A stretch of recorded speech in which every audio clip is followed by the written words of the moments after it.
Hi guys, so it's Sandra from Inspired Keys, and I just wanted to share with you about my preparation process for a worship set that comes up on the weekend as a pianist and band leader. So I don't know about your church, but we get our songs sort of around Sunday, Monday, and I kind of only started the process on Tuesday. And then, of course, the same week itself, on Thursday night's our rehearsal, and then on Sunday is the actual service itself. So here's the steps that I took to prepare as a pianist and a band leader. So as you can tell, it's a lot of things going on, and there's like way higher level thinking and lots of memorizing involved. So I really prepared a whole lot more. So stay tuned. I'm going to share all the steps that I took because there's just so much to really take in for a worship set with all these kinds of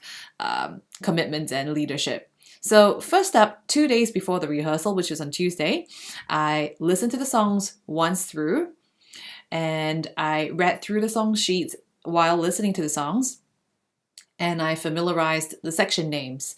Sometimes what you think is a verse may not actually be the verse, a pre-chorus and chorus and bridge. Sometimes it's really important to just look through the song sheets and make sure you get those sections right instead of just assuming them. And then step 2, I listened to the songs a second time, but this time I jotted down all of the sections as they flowed. So there's a lot of details involved when it comes to this. Is there, how many bars or phrases of intro is there? Is there an interlude after the first chorus? How many times is the pre-bridge interlude repeated? These are all the details that you really need to take down if you are the band leader, because you've got to call out sections when you're rehearsing. So stay tuned to the end of the video where I also show you the notes that I took during the preparation process to show you how I write down the flow of the sections. And instead of just writing the sections, I also am writing down band dynamic information. So things like, is it drop? Is it quiet? Is it high? Is it super high? Is it very climactic? Is it building up? So these are all information that you will want to memorize as the band leader. Next up, I practiced for the first time on my piano or on the keys in the key that is according to the worship set. So sometimes the recording is in a different key from the key that we are doing. So what I do is I use my keyboard's transpose function to help me. So if it was, for example, in the key of the original song recording is in C, but then I am actually going to play it in the key of D, then I will use my keyboard to transpose what's that? Let's see. I'll transpose down 2 semitones so that when I play in the key of D, it actually sounds like C, and then it kind of matches the recording that I play with. So I do make use of the keyboard transpose function that way. Let me know how you deal with this. I know some people use GarageBand to kind of change the key of the actual recording so that you could play along with it. That's absolutely fine as well. And while I do that, I'm actually referring to the section flow notes and also trying to memorize the section flow as quickly as I can. At this point, I'm making a ton of mistakes and it's a little bit discouraging, and I'm like, I gotta do it again and again. I just needed to do it a lot in order to remember. So the fourth thing I do is I'm gonna practice on the keys a second time, and this time I really try to memorize it and I try not to refer to the section flow notes. The fifth time is a third practice on the keys, and this time I'm actually calling out section names and band dynamics, pretending that I'm actually leading the band, because if I don't actually practice saying out the section, and you're training your brain to always be about 5 to 10 seconds earlier than when the section actually arrives. So you need to keep thinking, what's next, what's next, what's next, and it's really stressful actually, because your brain needs to think ahead, but on the actual day you're actually looking at the worship leader and you're dealing with so much, you're playing as well, so that's a lot of multitasking. And ask my husband, I'm not a good multitasker at all. Yep, so for this fifth step, I'm really trying not very much to refer to the section notes as much as possible. The sixth thing I do is I actually practice on the keys a fourth time, but this time I'm calling out the section names and the band dynamics, and I am aiming for perfection, memorizing everything. So I'm not looking at the section notes unless I really have to. So that's four times of playing, and that's all kind of happened 2 days before rehearsal. So after that, I kind of feel like, okay, I really got a better grasp of the music, but at that point, I'm kind of exhausted. So then the next thing, step number 7, is 1 day before rehearsal, and that would be on a Wednesday. I would practice through the songs once, and then kind of consolidate whatever I was learning on Tuesday. Step number 8 is that I would practice once on the day of the rehearsal before we meet in the evening. So it really consolidates a lot of things, and I think that's quite necessary because at the actual rehearsal, I would have had I think 8 rounds of listening to the songs, and not just listening, but analyzing and memorizing it. And I would have had 6 rounds of actually playing on the keys with the set. So I'm pretty familiar with all the moments when the keys needs to do something, and I try to make sure I don't arrive late because there's just so much going on. Step number 9 is after the rehearsal, I came home and consolidated the notes that I took down for rehearsal, and then I practiced those parts that I needed to practice. You know how during rehearsal maybe you mess up at transition between song 2 and 3, for example. So I came home and I made sure that I really practiced that so that I don't get that first chord wrong and things like that. And I also consolidated my notes into a single sheet of paper because that was 4 sheets of paper at first, and I consolidated them all into one. Stay tuned because I will show that to you at the end of this video.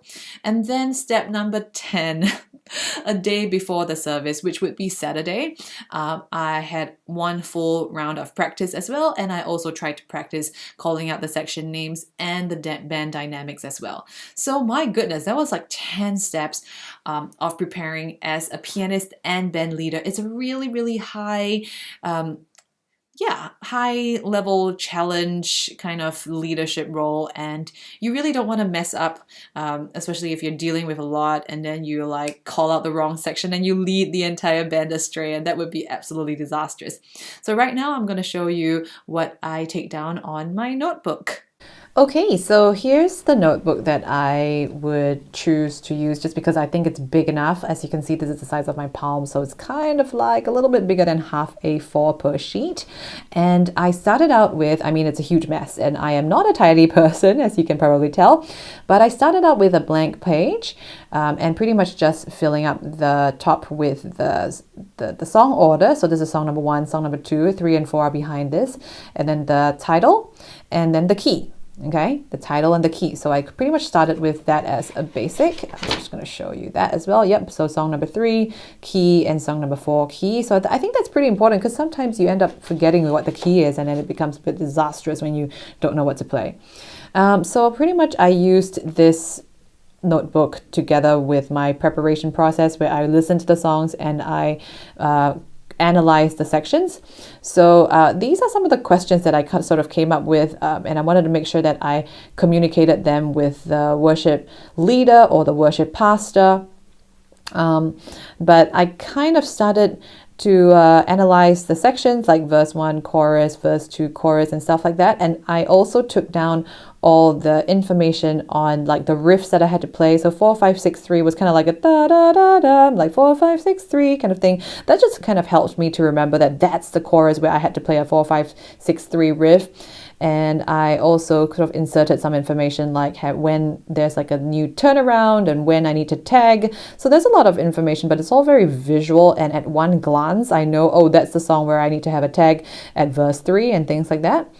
So I kind of did the same with the second song and the third song. So the star is where I decided to just indicate to myself that that's where the piano actually plays a lot more. So like chorus 1 and verse 2 is where I don't really need to play. So it's just little indications that I have for myself. Same for 3 and 4. So all the original writings are in black ink. And then you must be thinking, oh dear, there's a ton of other information in red. So all the red ink is where I quickly jotted down notes during rehearsal.